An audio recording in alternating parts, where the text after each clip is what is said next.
Good. You guys ready to go? Yes. Okay, good. Like I mentioned before, restrooms are just out the back door there. We've got snacks and water and coffee and stuff there. So help yourselves as we go along. Thank you all for coming to this 3-hour presentation on shoulder pain.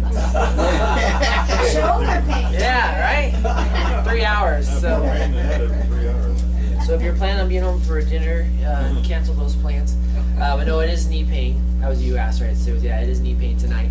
And we'll get through actually quite a bit of information. I'm going to get through a lot of the information in about probably half hour to 40 minutes, depending on how many questions get thrown out in there. And then I'll leave plenty of time at the end for question and answer, because everyone has a little bit different situation. So it's good to go through some specific questions.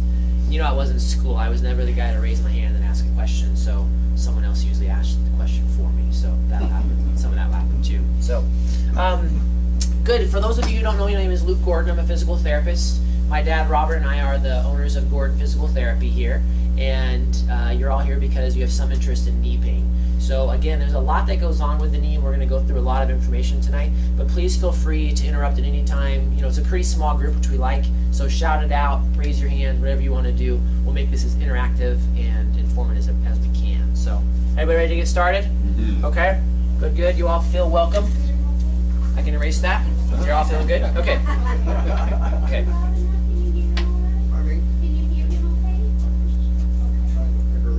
Okay. Yeah, and I can talk louder too. So if I talk loud, I'm not yelling at you, Arnold. This is how it is. I'll turn my hearing aids off. Okay, good. Fair enough. Good. So first thing I've got on your list there, which does everyone have a clipboard? In case you want to follow along. You don't have to fill in the blanks if you don't want to. You can take your own notes, whatever you want, but it's just helpful to have something to write on. So the first question I put on there is introducing you to knee pain. Why is it so common to have knee pain? It's one of the things, it's about the second most common thing we see in the clinic behind back pain. So everyone has back pain, it's kind of just a given, I guess. But knee pain just comes in a close second, and I think it's one of those things where you'll see as we go through the information tonight that there's just so many things that could go wrong with the knee, and you're constantly using it. So you're constantly walking. In essence, the knee only bends and straightens, but it also does rotate a little bit. And you've got all of these other structures between muscles and bones and ligaments, and you've got like meniscus and all these soft tissue structures. There's just, in my opinion, there's just too many things that could go wrong with the knee. And unfortunately, at some point in life, for a lot of us, it just does. For some people, it's not too bad, and for others, it gets more severe as life goes on. And what may start as like a, kind of an injury in your 20s and 30s might turn into something more significant in your 60s, 70s. So that's why, in my opinion, knee pain is so common. It's just one of those things that eventually things start to wear out. Again, it might be a meniscus, it might be the cartilage. And we're going to go through all of these in depth tonight and give you an understanding of what you have going on. So that's basically the point of the workshop. Again, give you an idea of if you've got knee pain, first of all, help you understand what it is that could be contributing to it. Second of all, give you an idea of what can be done to deal with it, improve it, make you feel better, make you more active, get back to those things you like to do. And that's really what we do here, with physical therapy. You come in with knee pain and we say, okay, well, what's the real reason you're here? Because no one really is here just because of knee pain alone. Because the average person, how long have you had knee pain for? More than a year? Probably. A lot of people more than a year. Not more than a year. Just a month or two. Okay, good. So the moral of that story, though, is a lot of people put up with pain a lot longer than they necessarily need to. And it's only when pain starts to really impact certain key activities, like Mitch, you mentioned hunting. Yeah, it's like you can put up with some knee pain, but when you stop hunting, then your motivation changes. Yeah, or when you stop being able to go out with your spouse and go walking, or go out to dinner with friends. All of these things impact your decision-making process. And so it's a little different for everybody, but again, by the end of tonight, hopefully you have a better understanding of what you have going on and what can be done to help you get through that and get back to some of those activities. So, y'all with me so far? Okay, so let's just start off with all the things that can go wrong. And part of the fun tonight too is I'm going to try to draw a little bit towards as we go. So bear with me. I didn't major in art, so give me a little break here. So let's go through some anatomy again just to get all these structures in mind. So the first thing we have there is that the knee contains 3 distinct joints. So there are different joints in the knee. and 4 bones are involved. So again, please bear with me. You can laugh if you want. That's okay.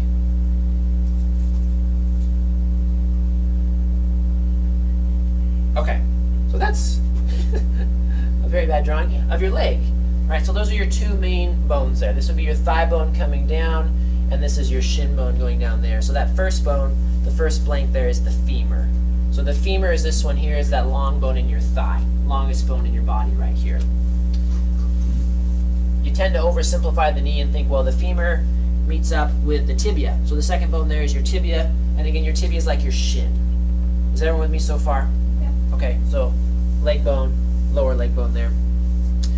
If this is your right leg, and this is my right leg looking out at you, you've also got a little bone that sits on the side right here.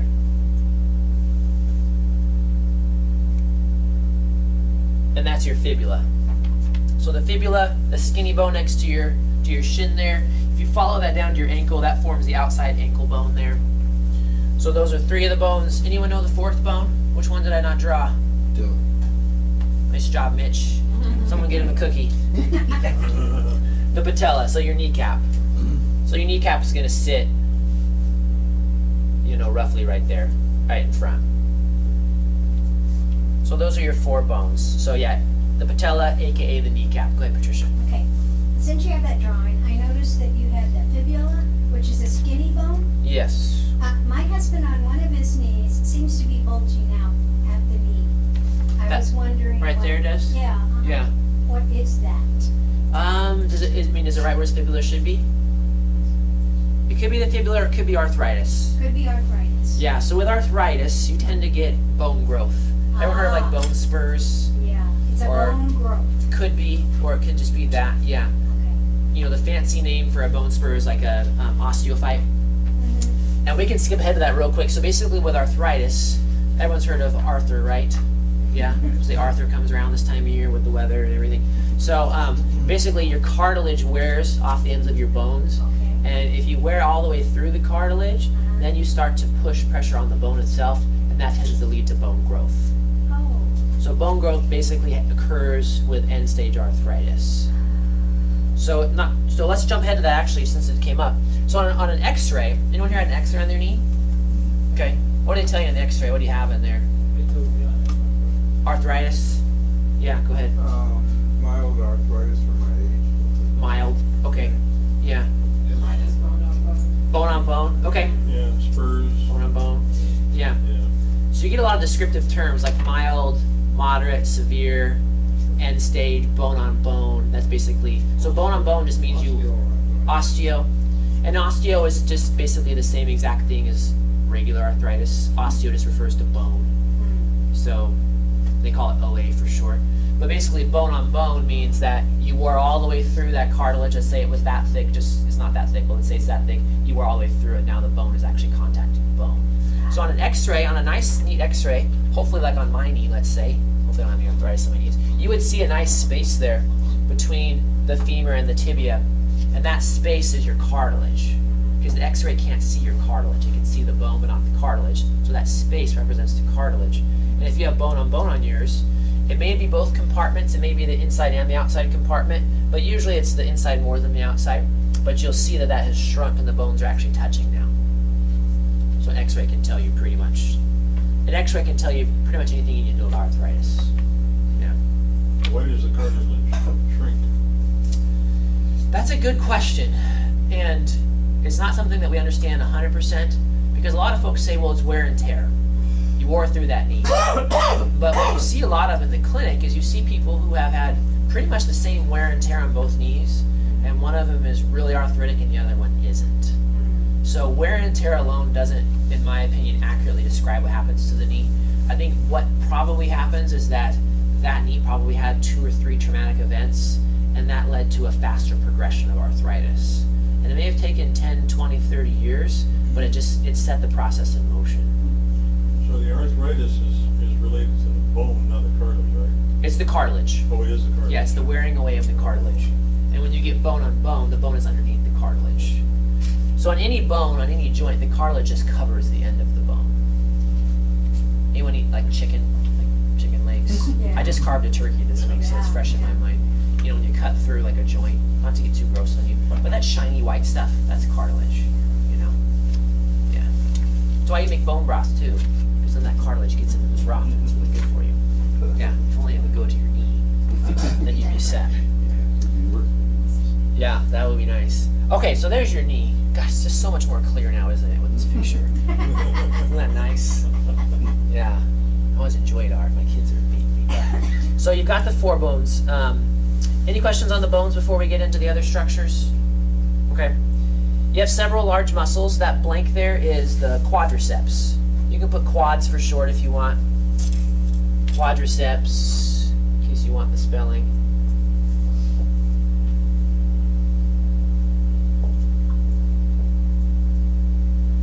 So the quadriceps is the most important group in your knee.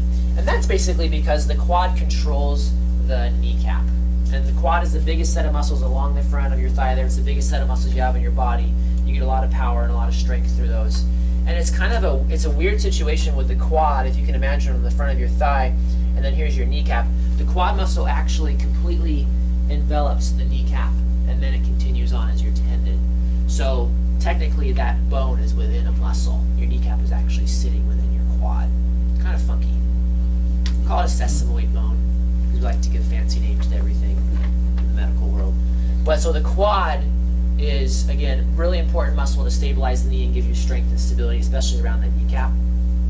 And that's going to jump ahead to number 4 there, but we're going to talk about the quad and its relationship to pain along the front of your knee if it's not doing its job to stabilize the kneecap. So we'll get to that a little bit later. Like down the shin. It's mostly right in the front of your knee, like right near the cap there.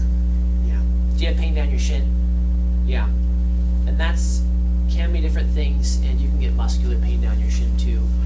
Kind of like the old shin split type of pain where there's a muscle overuse. Just right below the knee, not all the way down. Okay, right below the knee, that could be the tendon itself. Yeah.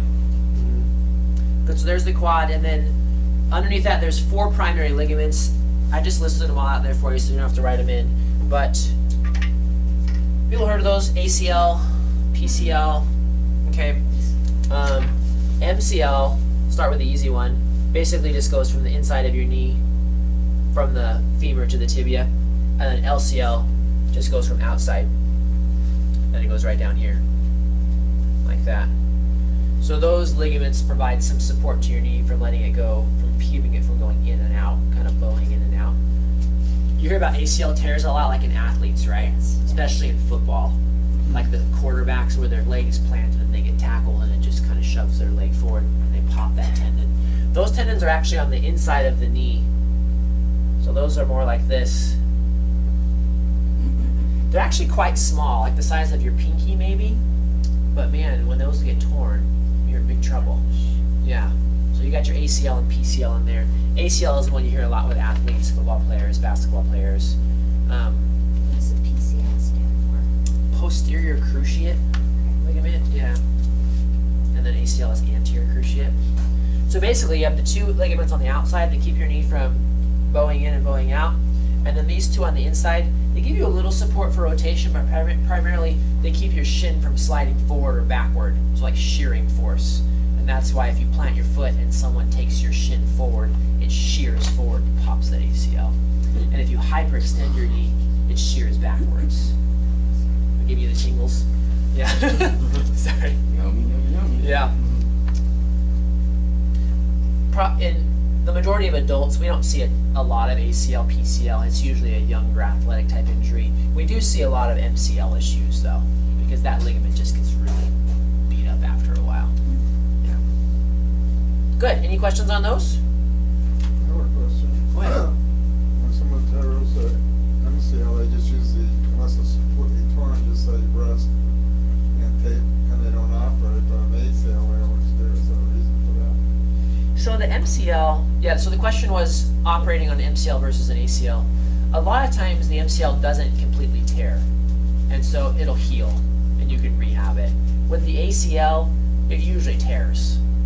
You know, so it doesn't tear all the way. A lot of times they won't repair the ACL, but if it's close, or if it leaves your knee real unstable, then they'll operate.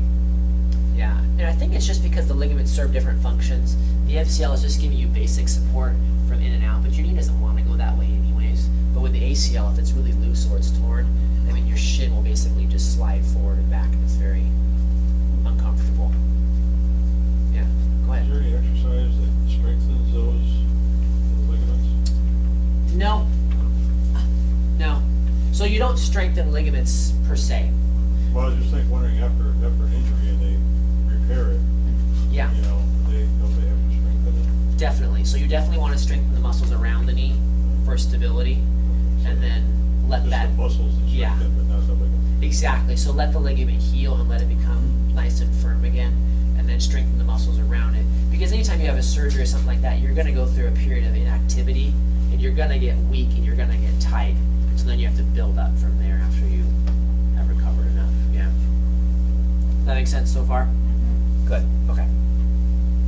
So if that wasn't enough, so any of those structures we've covered so far can cause you a problem. So you've got the joints around the knee, you've got the ligaments. We talked about some muscles. You know, you can get pulls in your muscles, things like that, tears in your muscles. And if that's not enough, you've got some other structures. So I listed those off for you too. The meniscus are very common, and I'll tell you a little more about those in just a second. And there's smaller ligaments that basically surround the knee. They're not probably worth mentioning to the average person because they're little and they don't do nearly as much as these four. And then you also have the IT band. People heard of IT band before? IT band syndrome? Okay. So your IT band, we'll start with that and then we'll go back to the meniscus. Your IT band basically is a really thin, flat, connective tissue, like very fibrous connective tissue structure that runs out the outside of your leg.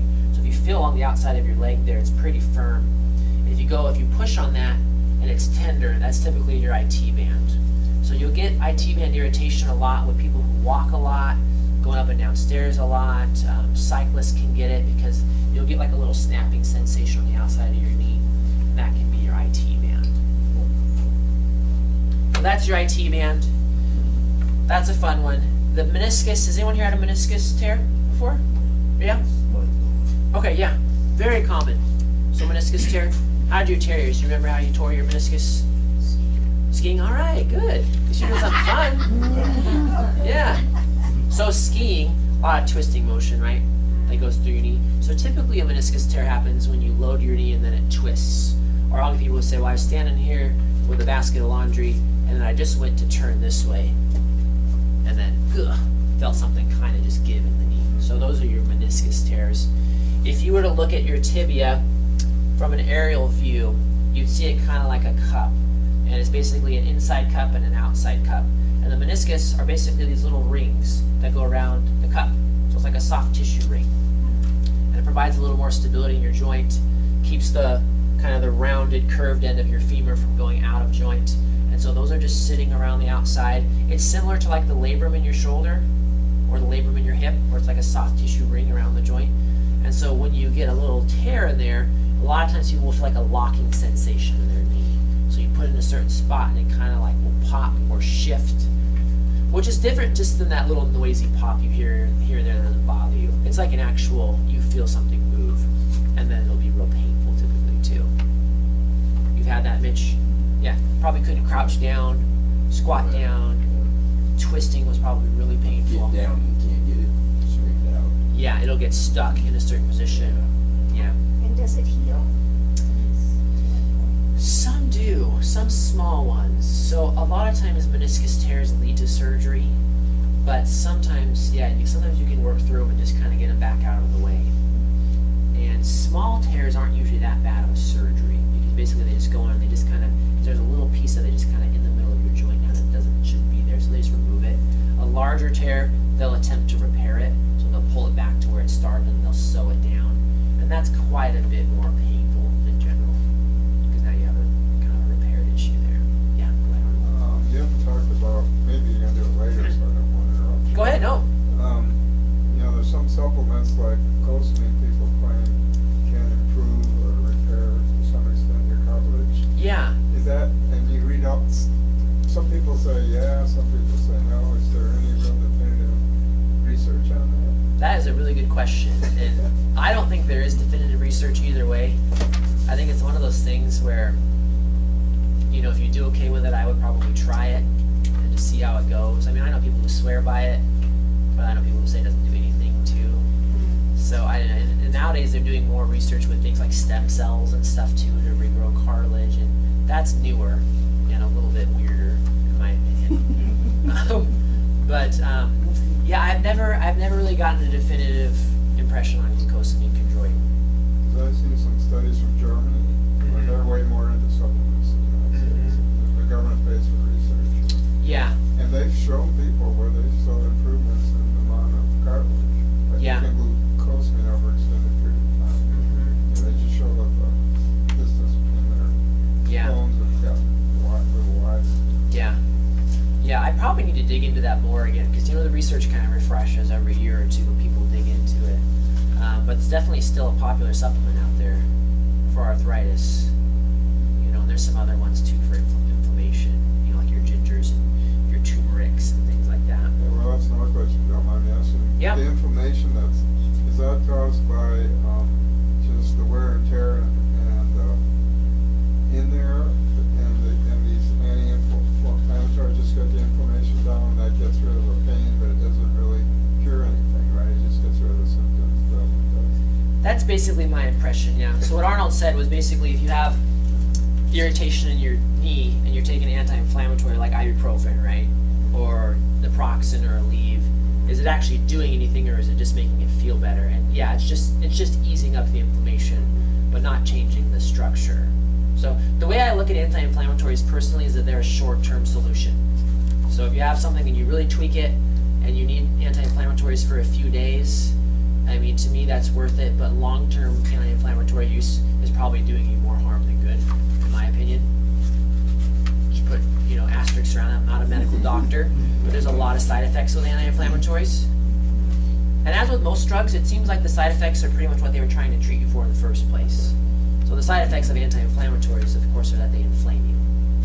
They inflame the rest of you, like your gut. Yeah. So anyways, won't get off on a soapbox there, but yeah. Good. Any other questions that come up with all those different structures? Anything like that? Okay. So what about some pain above the kneecap? Above the kneecap? Above and just to the. So like up here? The outside, you know, just like. Mm-hmm. Yeah. So above the kneecap, usually if you're pushing in there, you're looking at a lot It's of quad. puffy. Yeah, a lot of swelling gets caught up there too. The thing with the knee too is that when it swells, it doesn't necessarily, you can't necessarily tell where the swelling is coming from just by looking at it. Because a lot of people's swelling just pools right up there on top of their knee. And it sits on that quad muscle, and then the quad tendon gets irritated. So that could be quad. Sometimes you have a little bit of underlying IT band pain there as well. Which, the thing with any type of pain in general, and knee pain too, is that you have to figure out again, what's causing the swelling? What's the underlying cause of the pain? As opposed to, okay, well, we know that you have pain here now, so let's go ahead and treat that. It's like, well, what caused that in the first place? Was it a structural issue? Was it instability? You know, did you tweak the meniscus? You know, so you have to kind of figure out, take a step or two back and just figure out what's going on. But yeah, a lot of that pain just sits right on your quad there. Yeah. Other questions for right now? This is good. This is the way I like to do it. So just keep kicking them out as we go, as it comes up. Too hot in here? Yep. I'll cool it off for you here. Unless anyone's cold. And we'll warm it up. Let's go back and forth. Okay. Good, good. Okay, so a few other things to be aware of as we're looking at trying to figure out basically what's causing your knee pain. Again, before you ever look at what you can do with your knee pain, you want to really have a good understanding of what is actually causing it. And so the other thing with your knee, and the other reason why I think it gets people into trouble so much, is that's right in the middle of your leg.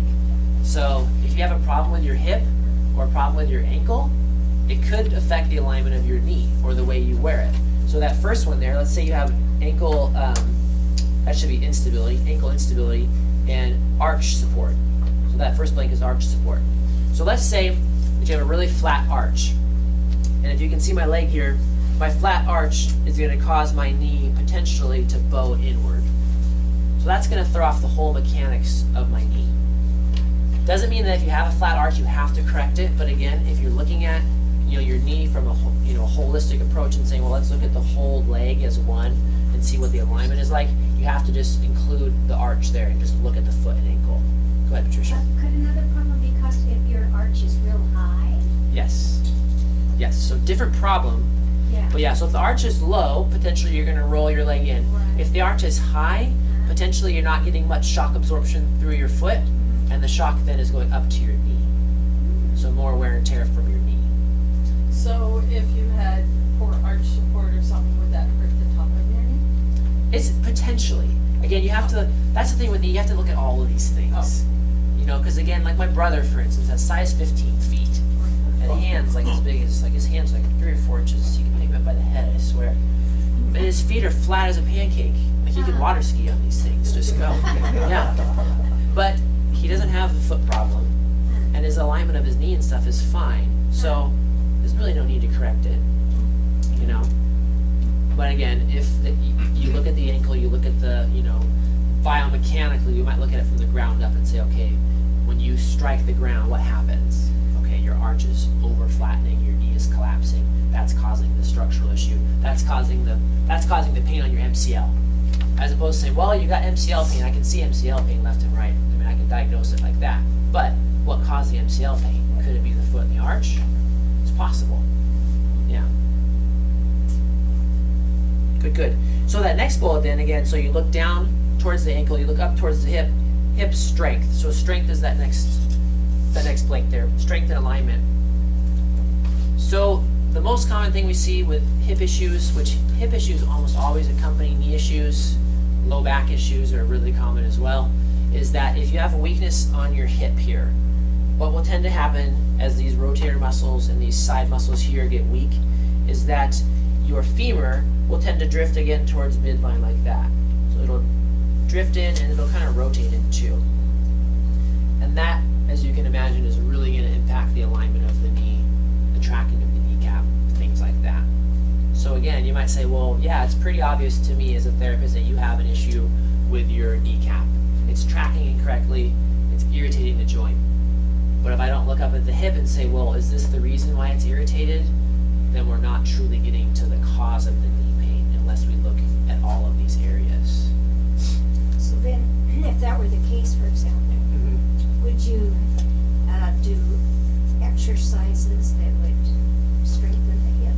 Definitely. Yeah, if hip weakness was one of your reasons why your knee was hurting, that would be something you'd want to put into your, into your treatment plan. Yeah. It's not always that easy though, because the next bullet, if you fill in the blank there, ongoing issues with pain. So it's very common. Let's say Patricia comes in to talk to me about her knee pain, and we talk about her knee, great. We talk, and then on the way out I'm like, hey, by the way, does your hip hurt? Or does your back hurt? I say, oh yeah, it does. Now she didn't think to tell me during our evaluation, so I have to ask these types of things, right? Because if you have a hip issue, I can't just tell you to strengthen it because it hurts.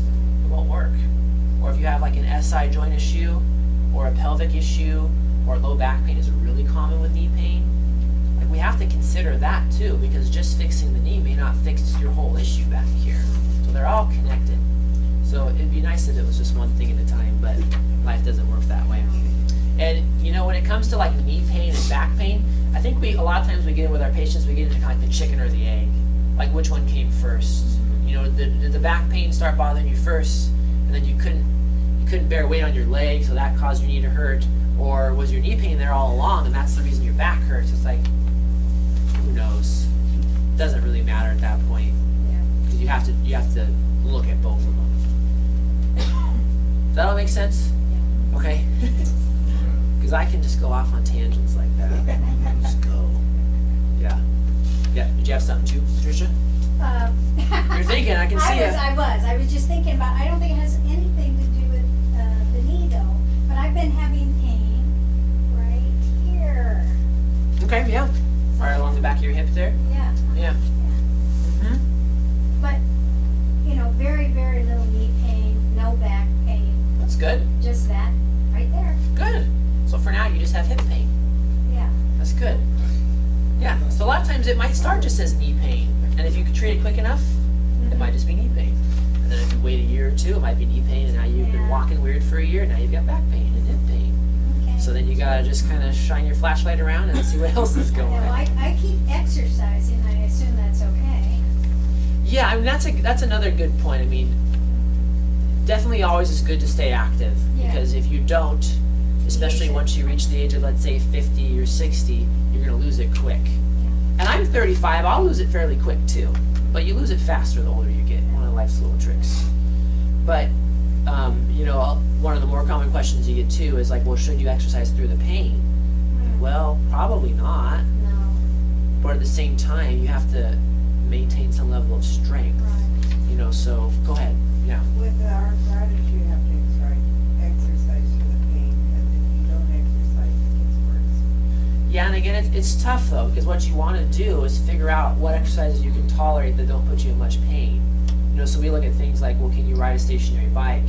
Can you exercise in the pool? Things like that, so you can still keep the muscles strong. And you know, we like to say motion is lotion. You got to keep the joint moving to keep it lubricated. But I mean, there's always that balance of, you know, a little pain might get you somewhere you want to be, and a lot of pain just doesn't do you any good at all. So what if you exercise on the exercise bike and then your knee swells? Long term, it's probably not a good deal. Yeah. Just, I mean, again, best thing you can do is figure out why it's swelling, get rid of that, and then you're back on the bike. Yeah. So usually, like, say, let's jump ahead to like someone who's in treatment. We say, well, gosh, at this point in treatment, we're early on in treatment.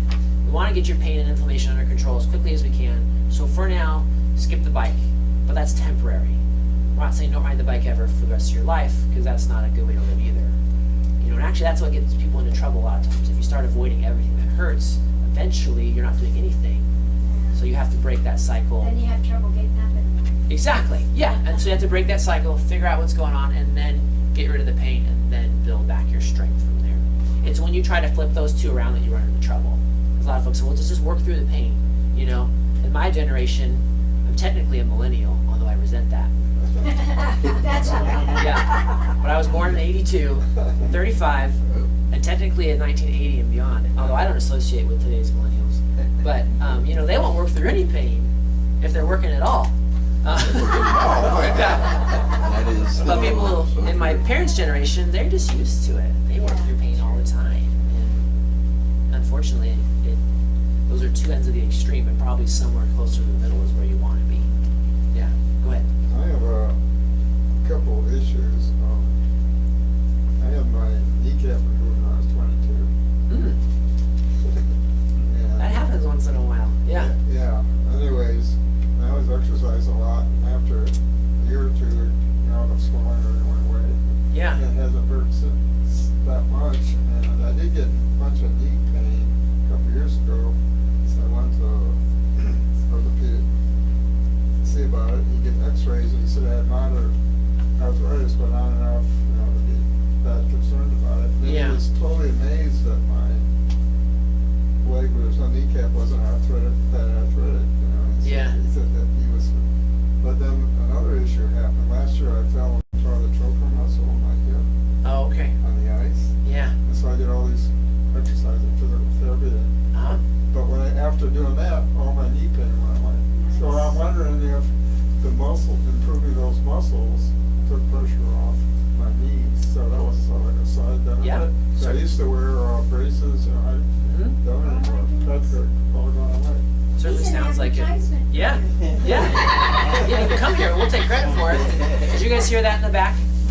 A little bit. So he had knee pain. Okay. So he had knee pain, and then he had moderate arthritis, and then he injured his hip. And while they were treating his hip, strengthening his hip, got rid of his knee pain. Yeah. And it's another good point there. Is just because you have arthritis doesn't mean you should have pain. Because a lot of times arthritis doesn't hurt until it's bone on bone. So it's one of those things where it's like, isn't it? One of my other soapboxes is if you've ever been told you have arthritis and you just have to live with it. Like, that may be true at some point in life, but it doesn't, you have to make sure, again, is the arthritis the cause of your pain? That's a really big, important question. Just because you can see it on an x-ray doesn't mean that that means anything. You know, mild arthritis, moderate arthritis, you get folks with severe arthritis don't feel a thing. know, it's like, well, so you got to be sure again, is it the arthritis that's bothering you? Just because you have it on an x-ray doesn't mean it means anything in terms of your pain. I came here tonight to listen to what you have to say. I busted my quad twice, and then that's ruptured right now. I have osteoarthritis in my whole body, legion, and they just said to live with it. Now, Yeah. I can't do anything more than live with it, but I just want to know your take on the thing. If I live with it or you have anything, magic portion for me except marijuana. Yeah. I'm all out of marijuana, but I know where to get some. Yeah. I don't know where to get it now. Yeah. Well, and the big thing with arthritis, again, number one, is it causing you pain? It could be, it might not be. And if the arthritis is part of your pain, what are the best things you should be doing for the arthritis? Because again, when you think of arthritis, you tend to think of, well, you're not going to want to do anything real high impact probably, because that tends to worsen the pain. But it still makes your joints feel good to do strengthening and to do some flexibility stuff. So again, let's figure out what those things are that work well for you, that make you feel pretty good. And again, let's not get into the no pain, no gain mentality. Let's not play that game. Let's figure out a good balance for you so that you can remain active, keep your muscles strong. And then part of that too, I mean, if you end up with a certain amount of pain, you learn to establish your limits. And, you know, hopefully try not to go beyond them and end up in pain for a long period. So, yeah. And that's kind of one of the driving points tonight too, is that everyone's going to be a little different with that. Because if you go through the list of what could be bothering you, you know, more than likely it'll be 2 or 3 things that are kind of playing on each other. And if you can correct 1 or 2, then that's a good thing to start with. Yeah. You know, that's the thing too. To go to PT, to get insurance to pay for it, you need a doctor's recommendation. And you go in and you say, well, my knee hurts. But in effect, you really know there's probably more. So it sounds to me like you're doing holistic, whereas some PT will just work on that little portion and Yeah. because the doctor said that's the way to go, I guess. Yeah. In our minds here, the doctors for us are more or less just a gateway. We have to have that referral. It doesn't really mean much to us. I mean, to tell me that you have knee pain is pretty easy to do. You just told me, you know. So yeah, I mean, when we look at someone, you have to look at, even if our referral says knee pain, we can treat whatever we want to treat as part of the knee pain. We just put that into our written plan. Oh, Yeah.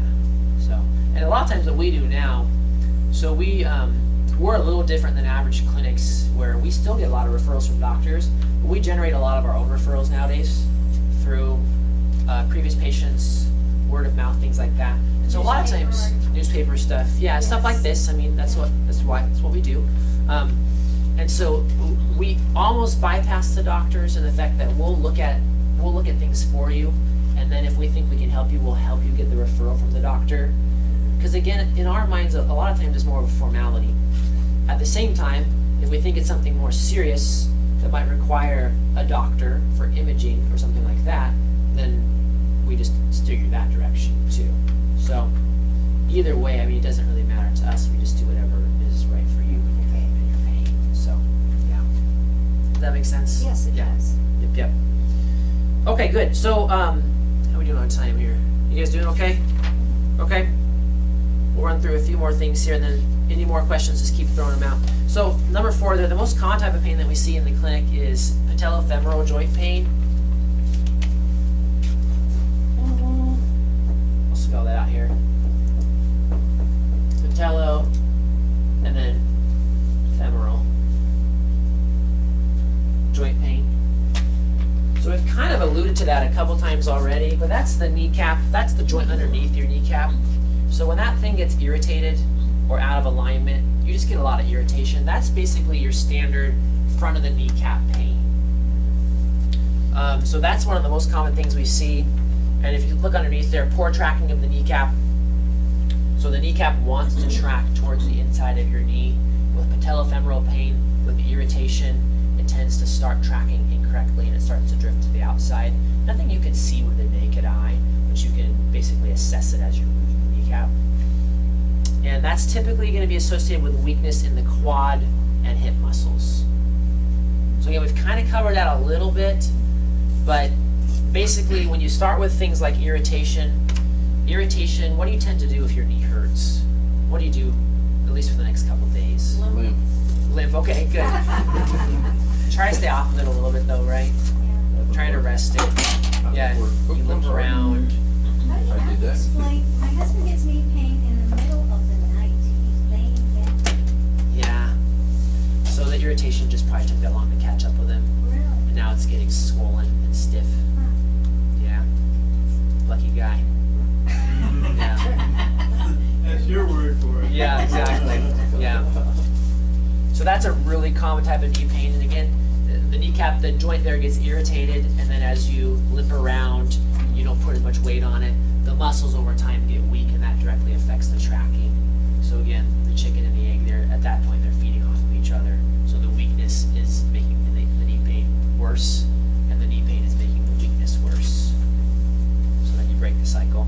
That's a real common one, and a nice thing that we do with that one real early on is we tape the kneecap. So it's a real nice thing to do to say, well, we think you have patellofemoral pain. It looks like you do. We compress it, it hurts. We take it through some tests, and it looks like it's right there in the front of your kneecap. You probably at that point have some weakness in your quads and some weakness in your hips, so we can see that too. And then we'll take a pretty strong type of tape, and we'll basically anchor your kneecap towards the inside of your joint, and then let you take it for a little walk, kind of squat down a little bit, and usually that's a good indicator of if that's going to make your knee pain better. It's a good indicator that you have that type of pain. At that point, the taping is a temporary type thing, makes you feel better, and then you're feeling better. We have a better shot at strengthening your quads and your hips, and then after a while, you don't need the tape anymore because your quads and your hips are doing the job.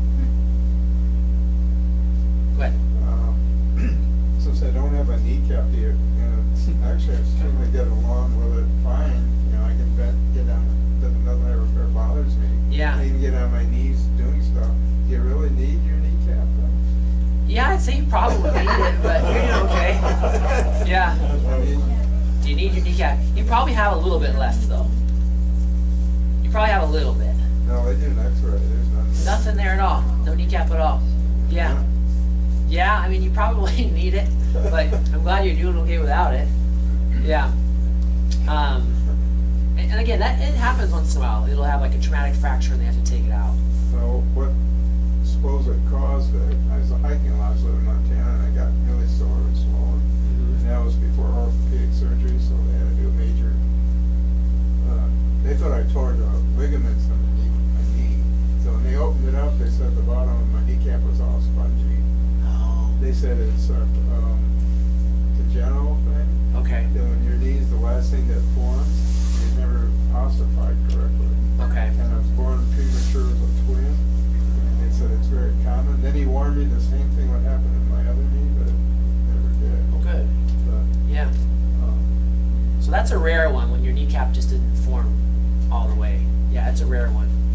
But yeah, I mean, obviously you can get by without it, but, you know, if you had your choice, you probably like it. I Yeah. don't know the difference. Yeah. Yeah. Okay, any questions on that type of pain? Patellofemoral pain? It's good so far? All these things that could go wrong? Okay.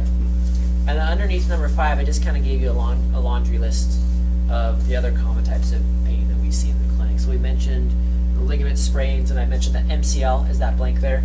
The MCL is the most common one. So that's pain right along the inside of your knee. Usually, if you have an MCL pain, if you push right along the inside of your joint where you feel your bones, you can actually feel it will hurt there. Although sometimes that's your meniscus as well, but most commonly it's your MCL. So that's a real common one. I mentioned earlier muscle strains or tears, another common type of knee pain. You get those meniscus tears that we talked about, IT band irritation. That blank, which you all know well by now, is arthritis. So that bullet point blank is arthritis. And you get some fractures and some more traumatic type stuff too. Good laundry list. You guys feel nice and overwhelmed? Supposed to Very interesting. help you figure out what's going on, not just, muddle it. But I know someone had a partial knee transplant. Could you explain the difference in a partial? yeah, I so didn't even know until I talked Yeah, so the question is a partial knee replacement versus a total. Yeah. So a partial knee replacement, if you split your knee kind of down the middle, you basically have the inside compartment of your knee and the outside compartment of your knee. And for some people, just the inside compartment, it's typically the inside, sometimes the outside, but one compartment will be really arthritic and the other one won't. And so typically if you're a little younger and you just have one side that's really bone on bone, they'll just do a partial replacement, because then as you get older, they can do a total replacement after that. So like say you're in your 40s, maybe 50s, which is relatively young for a total knee. Sorry, Mitch, you're young for a total knee. But That's if, in the fight. yeah, if it's an option, they'll give you a partial. And if it's not an option, they'll give you a total. I said, my whole meniscus. Yeah, so they'll give you a total. Yeah. How long do they last? You know, it seems like they last a little longer each year. So they say 15 to 20 now. 15 to 20 years. Are they? Okay. Yeah, Yeah, they were saying 10 to 12, but yeah, you know, they keep improving. I do know that. yeah, Because that was the big push, because I've been putting up with this for 2 years. yeah. It's just like, you need to get older. Yeah, get older so you get that Wait a surgery. minute, I gotta walk to get there. Yeah. So, Yeah. Yeah, So yeah, I'm just finally gave up. Do it. yeah. Probably conservatively, yeah, right around 15. Yeah, Okay, yeah. that's better. And if you have one knee replacement, they can do another one later in life. They just have to use longer components. So basically with a knee replacement, it's a little bit gory, but I started watching it on YouTube and I turned it off. yeah. If you watch it, Oh, don't watch I'm the- gonna watch this. yeah, don't watch the human version. Watch the like the computer generated Oh, yeah. version. That one's fine to watch. This was, doctor was going in with a knife. And I went, Yeah, don't nope, watch- Nope, we're turning. Don't watch the turning live this off. video. No, it's cool if you're a therapist because you like that stuff, but not if it's going to be your leg. But yeah, so for a total knee, if you're not familiar, they basically they remove the end cap of both bones, and they drill holes, and then they put the metal components in to each side. So you basically have a metal joint, and there's a plastic spacer in between. So that's how they do that. Yeah. Did you have a question back there? Yeah, what about pain behind? Pain behind the knee? You can get swelling behind the knee. Again, it can just go back there. It can be hamstrings. Or again, it can just be the fact that your swelling is sitting back there. So it could be something else that could be going on, within the knee, and the swelling is just pooling back there. Yeah. Yeah. Did you have a question too? With that kind of pain behind the knee, have you found that people who have that kind of inflammation develop Baker's cysts or Acl cysts each side of the knee? Yeah, and Baker's cysts are real common behind the knee too. They can. Were you talking about the Patellofemoral pain? But that swelling that you're talking about. Yeah, that can be a Baker's cyst. Yeah. So just extra swelling behind the knee. Is that caused from the irritation, the friction, the inflammation, these Baker's cysts? Yeah, so inflammation within the knee. Yeah. Yep. Sorry, we'll go here and then we'll go there. Okay, so if somebody gets a knee pain from going up steps Yeah. or something, like on a hike, they have those boardwalks and stuff, you have to step up. Yeah. And what is that your quad that should be strengthened, or why did that happen to the knee? Okay, so pain with steps. Yeah. So most folks with knee pain have pain with steps. And it doesn't really tell you what kind of pain you have. Because it could be the quad, it could be the patella. It's just usually when you go up and down steps, you put so much more pressure on the knee joints there. Like on a boardwalk, when you're hiking and there's a boardwalk and you step up and. Yeah. So it could be the quad, it could be that, patellofemoral joint.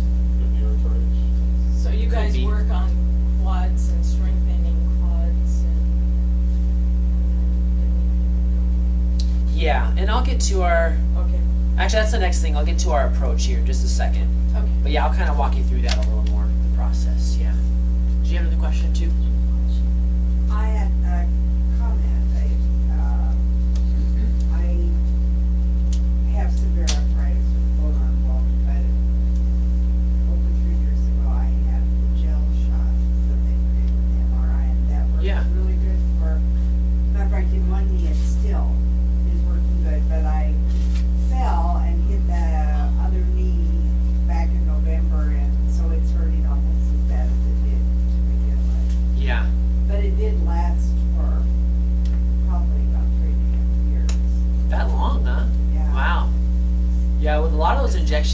basically is looking to prolong. They said 6 months. 6 months is much more common. Yeah. But yeah, I mean, by the time you get to those injections and you're bone on bone, I mean, you're basically just trying to buy yourself some time before Is that replacing it. rooster shot they called it? Yeah. Was it there? Oh, was it? The Cox Cove. Okay. Yeah, they've got I did a series of 3 of those. Didn't touch them. Yeah, for some folks they don't work at all, and some people it's miraculous. They do the Synvisc injections too, and some folks swear by them, and some folks say it was nothing. So everyone's a little bit different. I imagine something to do with how well they place it too. Yeah. But does that just fill in that gap in there where the cartilage is worn out to keep the bone from being on the bone, or? You know, it doesn't really fill it in. It just creates. It's just a really nice lubricant. So it just keeps it from really. It keeps the surfaces from really like grinding on each other because they just slip. They just move. It's like a really really nice motor oil. Yeah. Yeah. Go ahead, George. I, as my wife mentioned, my worst severe knee pain is at night when I'm sleeping. But I also get pain in my left heel. It's just excruciating. Yeah. Feels like a knife going in. Is that at night as well, or when you first take At those night, first few only steps? at night for the knee that I get heel pain. Not when you get up and out of bed and you take a couple steps on it? No, it's so excruciating. It's just can't go to sleep. It's just, that's it. Okay. Sometimes getting up and walking on Actually helps. actually helps both the knee pain and the Yeah. heel pain. Yeah, so sometimes the pain, it just takes a little while for it to kind of catch up with you. And as you're moving, the inflammation can't really settle. And then you stop, and then it kind of settles. And as it sits on those structures around your knee, then eventually it hurts. Then you get up and you move it around again. It doesn't hurt. Then you sit for a while. I would and it comes understand back. that if he was moving around a lot during the day, but he's not. Yeah. Well, it doesn't take much. You just got to keep it moving a little bit, you know? So, yeah. Yeah, go ahead. What he was describing, could also get, what's the neuropathy? Can you tell the difference between muscle neuropathy and arthritis? Yeah, so neuropathy doesn't tend to feel like heel pain. It's more like numbness and tingling. So, 'cause occasionally I get like a sharp dagger feeling. Yeah. On my foot, and I just thought it was neuropathy. Possibly, but probably not. Neuropathy is a little more like general numbness and tingling. And a burning pain. And it can be burning, and it usually starts in your toes and works its way back. Yeah. Yeah, way in the back. I'm just curious as to, I suppose, the physical part of it. If you start out with pain, pain goes away, and then now all of a sudden, whenever you're like moving to a certain way, it feels like it's something sliding Uh-huh. all the time. It's the same way. Pain's not there so much, it's sliding. Okay. So that sensation is probably indicative of instability somewhere. So something's just kind of moving. And it could just be that the muscles aren't kicking in quick enough to stabilize, or it could be something more structural, like the ligament isn't as stable anymore. So it's a little bit more, loose. So you have to really try to just figure out what's causing that sensation. And what do you do to figure out what's causing it? Have someone like me look at you. Yeah. Yeah. Well, that's the thing. I mean, nowadays there's so much information with things you can do on your own, and that's great. I mean, that helps sometimes, but sometimes it just leads down a rabbit hole too, and you don't know what you're dealing with. What can I do? Can I try these exercises? Can I try this? Like, well, you can, but it doesn't always get you where you want to go. So that leads us to step 6, or bullet point 6. How do we treat knee pain successfully? And I'm going to oversimplify it, but this is the way it works in my mind, is you figure out what's causing it, and then you figure out what to do about it. And I'm not trying to make it sound silly, but basically, again, if you don't know why your knee is feeling unstable, you have absolutely no shot at figuring out how to make it feel stable. If you know that your knee always hurts when you go up and down steps or when you do this or do that, that's great, but you have to know why it does that. Is it the quad? Is it the ankle? Is it the hip? Is it 2 or 3 of these things playing on each other that are causing you to just have bad mechanics? If you figure that out, then you can figure out where to go from there, and you can figure out how to design a process, how to design a program based around your specific needs. So no two people's recovery is going to look exactly alike, you probably have some common overlap with things like, yes, after you've gotten through the pain, you need to work on the strength here and work on the strength there. Balance is probably an issue for at least a handful of folks in this room as well. So you need to work on the balance and things like that. But it's not so cookie cutter that everyone's going to do the same thing. The approach that we use here is basically you have to start with, once you figure out what's causing your pain, you do need to focus on getting rid of the pain first before you move on to trying to strengthen and get back to more rigorous activities like hiking, dancing, skiing. And if you try to flip those two around, and there's kind of more like 3 of those, we call them the 3 phases. If you try to mix those up, that's when you run into trouble. So you say, well, I know I've got this pain, but I need to strengthen my quads. If you strengthen your quads, like chances are if you tried to do a bunch of squats, you'd be strengthening your quads, but you'd be making them worse.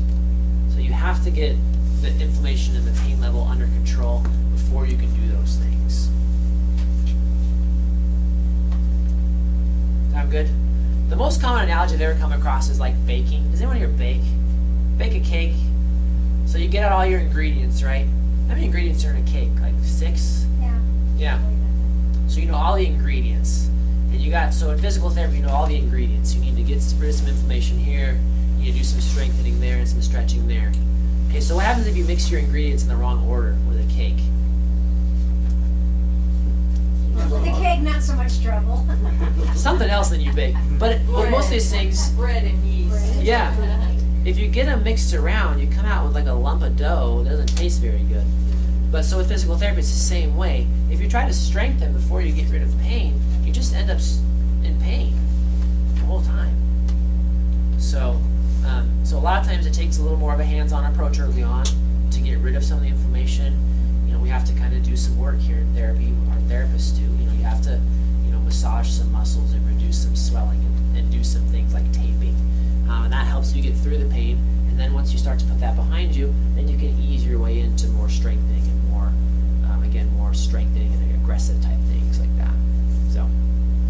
Could you comment on the muscle heat, the icing heat thing for muscle strength? What's the appropriate procedure to follow? Ice versus heat? Yeah, because some people say, you should just ice for 2 or 3 days, and other people say you should start doing, after you get the swelling down a little bit, start using heat. Yeah. So never get anybody saying exactly the same thing that you're supposed to do. Okay. So yeah, ice versus heat, you will get 10 different answers if you ask 10 people. Yeah. And sometimes you have to figure out what works for you. But in general, what I usually tell folks is like, if you're in a lot of pain and it's inflamed and it's irritated and it's hot, it makes sense to ice it. And if it's just kind of stiff and sore, a lot of times heat's going to feel better. And for some folks, you might use both. You might tend to use heat a little more in the morning when you're just kind of stiff and trying to get moving, and it helps loosen you up, especially if like a hot shower feels good. It makes sense. You're getting the blood flowing, you're getting the tissue warmed. And then at the end of the day, if you've been on your feet all day and it's really aching and now it's real angry at you, then it might make a little more sense to ice it and cool it all off. So you have to be a little more intuitive and just feel out what works for your body. And certainly if you try one thing and it makes you feel a lot worse, then you may not want to do that again. Yeah. Oh, sorry. We'll go back there first. Go ahead. I've had a lot of success with controlling pain and inflammation with cold laser therapy. Do you have any thoughts about that? Yeah, I like cold laser actually. We don't do it here, but cold laser, yeah, it's definitely kind of on the rise for like basically improved healing on a cellular level. So yeah, I think that's a nice adjunct to your treatment. Yeah, it's probably something we'll look into doing in the future, but we just haven't quite gotten there yet. Yeah. Where have you gotten it? Scott chiropractic. Yeah, a lot of chiropractors carry it. Yeah. So with cold laser, basically, it speeds up tissue healing. That's why I was thinking this in conjunction with that would Yeah. help to get things aligned and muscle strength. It makes a lot of sense in conjunction with therapy. I think if you only did cold laser, you'd be, if you did that without trying to figure out why the pain was there in the first place, you'd be feeling better, but it'd be real temporary. Yeah. Sorry, we'll go over to Sue and then back to you, George.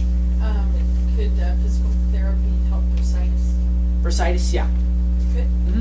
Without a steroid, shall I? Yeah, hopefully. Oh. Yeah. connections if we can. Yeah, a lot of hip bursitis is probably the most common one we see. Not many. You see knee bursitis too. Oh. But hip bursitis is really common. And that's hereditary, isn't You know, bursitis is basically just inflammation. It just refers to a certain structure as the bursa. So it's just a certain structure being inflamed and swelling. Yeah. Go ahead, George. I have had tremendous success with my knee pain using DMSO. Oh, remind me what that means.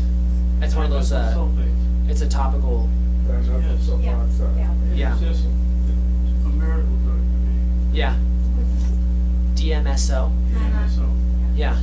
It's made from trees. Yeah. It's like a clear gel. Yeah. Thick, thicker stuff. Okay. And what it does, it penetrates the skin faster than any normal other Yeah. ingredient. Kind of gets warm as you Yeah. get it. Was this something you buy in the store or something? Yeah. You get that online or at the store. Online. DMSO. Yeah. A lot of things like that. They're like emu oil, DMSO. There's a couple others like that. The vet. And again, I think, what's that? Yeah. The vet. The vet. You know, the vet. Yeah. I think a lot of those things do work Yeah, well, Yeah. Yeah. It works And- very fast. and they're typically pain relief.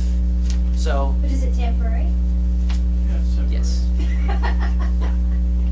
But again, temporary pain relief is something, especially if it allows you to start doing some things that will, you know, eventually get you where you want to go.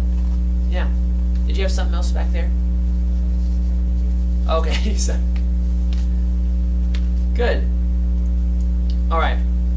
I'm going to skip 7 just for the sake of time here, but those are a lot of other common questions we see. The MRI question is a big one. I've got a whole article, Patricia saw it today in the paper, all about MRIs. Right. Do you need an MRI? It's a whole can of worms, basically. Very good article. Okay, thank you.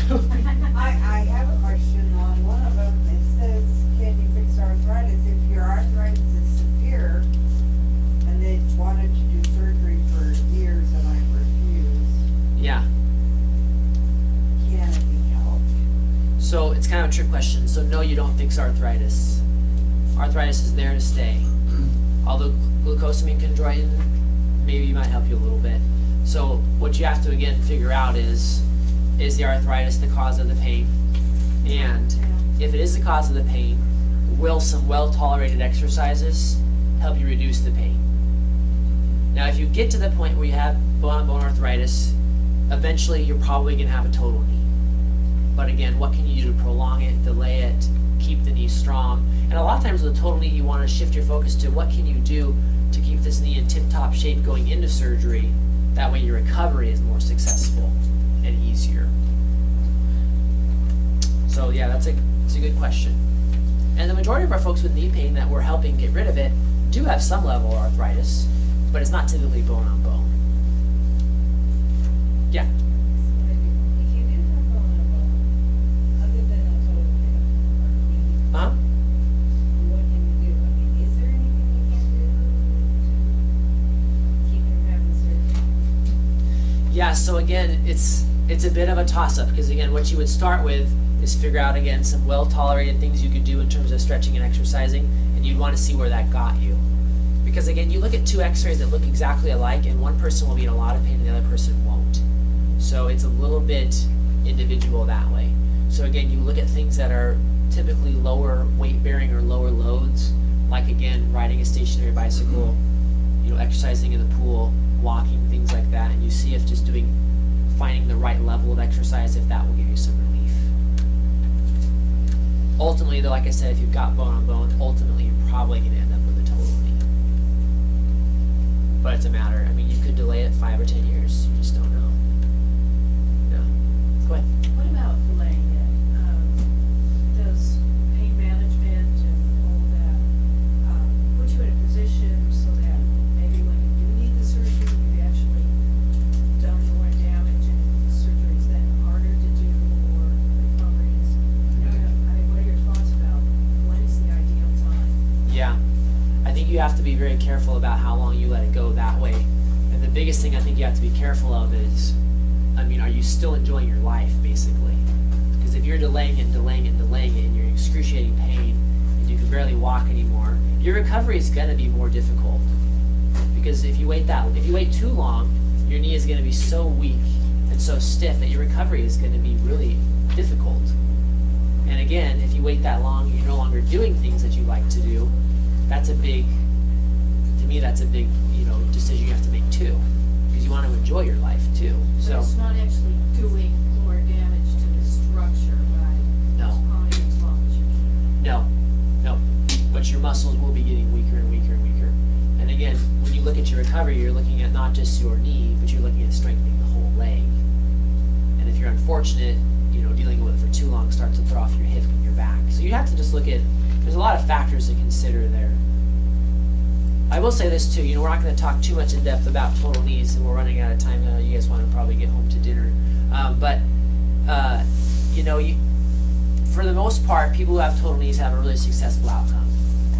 90% of them, they do well.